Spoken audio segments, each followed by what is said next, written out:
Simple. Formally defined, this word denotes plain, basic, or uncomplicated in form, nature, or design. It's pretty baffling how the things that are supposed to be simple end up being the most complex to acknowledge or to manage. Fundamentally, it is the simple things that help us function, but for some reason, these necessities have transformed into more of a contingency. We as people have lost care for the things that make us, us. Not by any specific choice, but by the overwhelming routines that we subject ourselves to. This year in March, the world was forced into a lockdown crisis from the outbreak of COVID-19. Businesses, schools, and churches were all forced to close down from physical operations. Our routines, our schedules, and our plans were all completely annihilated. So what now? Now that time has been extended, now that I have to go is no longer an excuse, now that bored is probably the most commonly used word of the day, what now?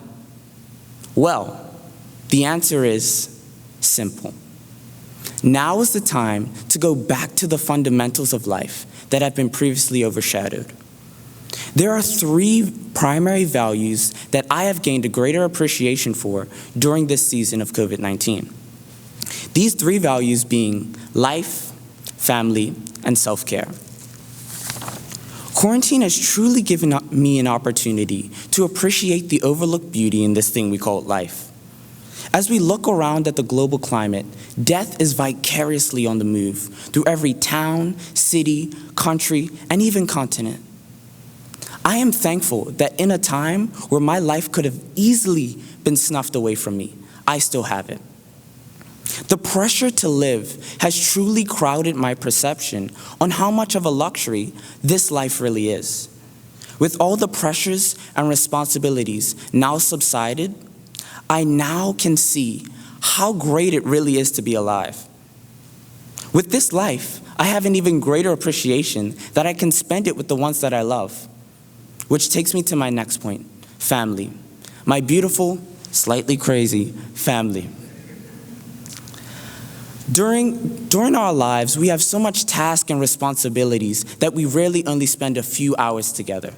Quarantine forced us all together in the same house all day, every day. Not only have I been able to be thankful for the wonderful people that God placed into my life, but I've also been able to learn more about them. Spending the increased amount of hours with them revealed different things about each of us. The specifics that we thought were concrete about each other's character, we've noticed subtle changes and growth. Quarantine has truly allowed me the opportunity to gain a deeper love, appreciation, and knowledge of the people that I live with. The last of the three major lessons that I have learned is the importance of self-care. If you know me, I wear multiple hats and have multiple responsibilities. There's always a new task, duty, or initiative that I must adhere to. Unfortunately, this produced a workaholic mentality where I had a persistent urge to go and to do more. When quarantine and the virus struck, this allowed me the opportunity to work on myself. It seems that in all of my laborious efforts, they were geared towards some other organization or some other person without me giving any to myself. With quarantine, now I simply had the opportunity to do things for me. The things that I cared the most about completing, they were actually suffering because internally, I was too. What quarantine taught me is that in order to work effectively, I must be effective. And how could I ever be effective if I'm always overworked and exhausted? I learned that time for me is an emergent part of my schedule. Think about it. Even the most well-developed planes need fuel in order to take off. Quarantine allowed me to restock my fuel. I am learning that it's okay to say no. I'm learning that it's okay to take breaks. I'm learning that it's okay to not get everything completed that I thought I would get completed.